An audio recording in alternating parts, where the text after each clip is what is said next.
Back in August, I was at the annual Autistic conference, an event run by autistic people for autistic people. I went to an excellent talk by John Binns, an autistic lawyer, about functioning labels, which sparked a lot of discussion and debate and has since made me very wary about labelling anyone as high or low functioning, because those are such general and subjective terms. But the other takeaway from that talk was the surprising 10-minute section at the end about Doctor Who. Binns himself admitted to being a huge Doctor Who fan and noted that he had long found comfort, solace, and in later life community from the long-running science fiction series and its huge fan base.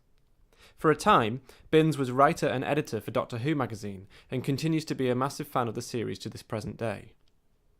In relation to his talk, he noted that being part of the Doctor Who community helped him to accept his autism by being part of a fan base who didn't seem to mind so much about the social difficulties that came along with autism.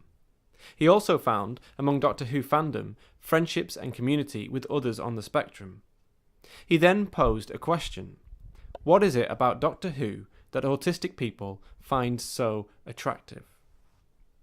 It was true to say that there were a lot of Who fans or Whovians in the audience at Autistic.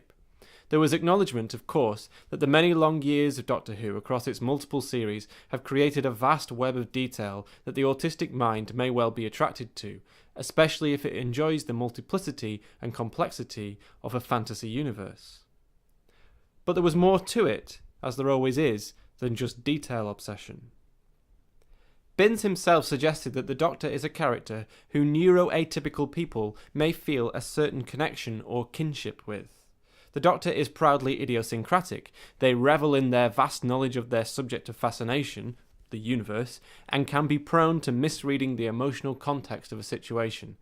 They can be sometimes uncontrollably fidgety, and, crucially, they are a hero who triumphs as often as possible by using non-violent means, using intelligence rather than violent physical skill. Many in the autistic community are especially attracted to this pacifism of intellect over brutality, partly because of the various brutalities and abuses that autism has been subjected to down the years, disguised under the name of treatment. Of course, the Doctor is an alien. A very human-looking alien, but an alien nevertheless. So, the Doctor will always have a disconnection with Earth humans, and by associating the Doctor with autism, are we also saying that autistic people are essentially aliens? That's a tricky path to go down, but I've always felt that the Doctor is essentially human, but from a very differently structured human society in the form of the Time Lords. Indeed, aside from their second heart, the main differences with the Doctor seem to be based on their upbringing and understanding of society rather than any strict alienness. And, with the Doctor as the hero looking with amusement at us, the Earth humans, it is the Earth humans who are shown to be the aliens, just as weird and wonderful and stupid as any other race from any other planet. We don't need to say that the Doctor is autistic, because that's ultimately an unhelpful thing to do, but we can say that they are a heroic representation of neurological difference, which can prove plenty for an autistic person seeking kinship with a cultural hero figure. The most autistic version of the Doctor so far is probably the 11th, played by Matt Smith. His fidgety, erratic, energetic manner, where he seems to struggle with the noise of information and sensation in his head, plays out like a form of autism. Even his specific cravings for fish fingers and custard could be read as a manifestation of autistic sensory difference, which often finds autistic people choosing certain foods over others. Despite this presence of neuroatypicality, the Doctor has only encountered autism once in all of his travels, and you have to go to the audio short stories to find it. In 2014, a half-hour audio story called The Curious Incident of the Doctor in the Nighttime was released, which was, of course, an adaptation of The Curious Incident of the Dog in the Nighttime by Mark Haddon. Now, there are various problems here, because this has very much become the cliched representation of Asperger's syndrome ever since Haddon's book, and the Doctor Who story doesn't really do anything to challenge these cliches. In fact, it perpetuates it. But what is interesting, and what makes it significantly different to Haddon's book, is that the Aspergian hero of Doctor in the Nighttime actually gets to meet someone whose mind is very, very similar to his own. Christopher Boone, in Mark Haddon's book, seems to exist in a place where he is the only person in the entire world, the entire universe, who has autism. In the Doctor Who remake, this is no longer the case. And that gives the hero of the audio story a lovely note of more meaningful hope than the fairly hollow ending of Haddon's book. The new series of Doctor Who is due back in the autumn of this year, with Jodie Whittaker in the starring role, the first time the Doctor has been female, which is incredibly exciting for the series. But here's an interesting proposal.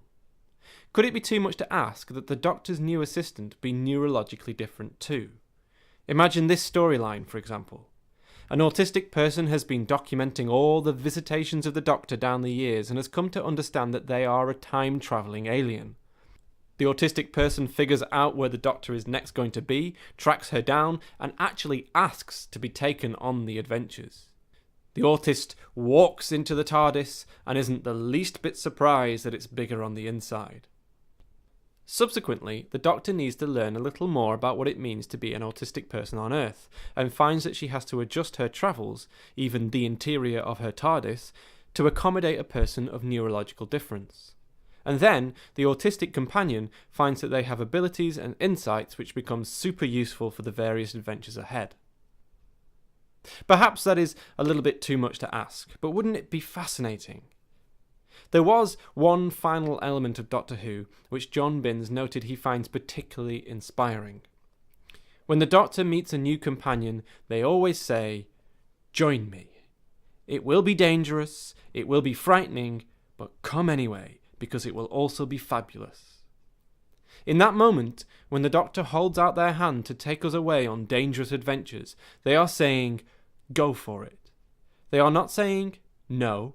They are not saying, "You can't, you are too disabled, this is not for you."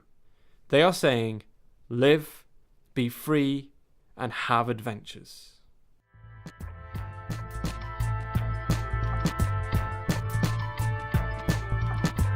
Thank you for watching the New Look Fantastic Autistic. Please do comment and let's have a discussion about the Doctor and autism. If you would like to read the transcript of this episode, you can find a link in the show notes below. And do follow me on Twitter at @fantastic_aut for more discussion about autism and the fantastic.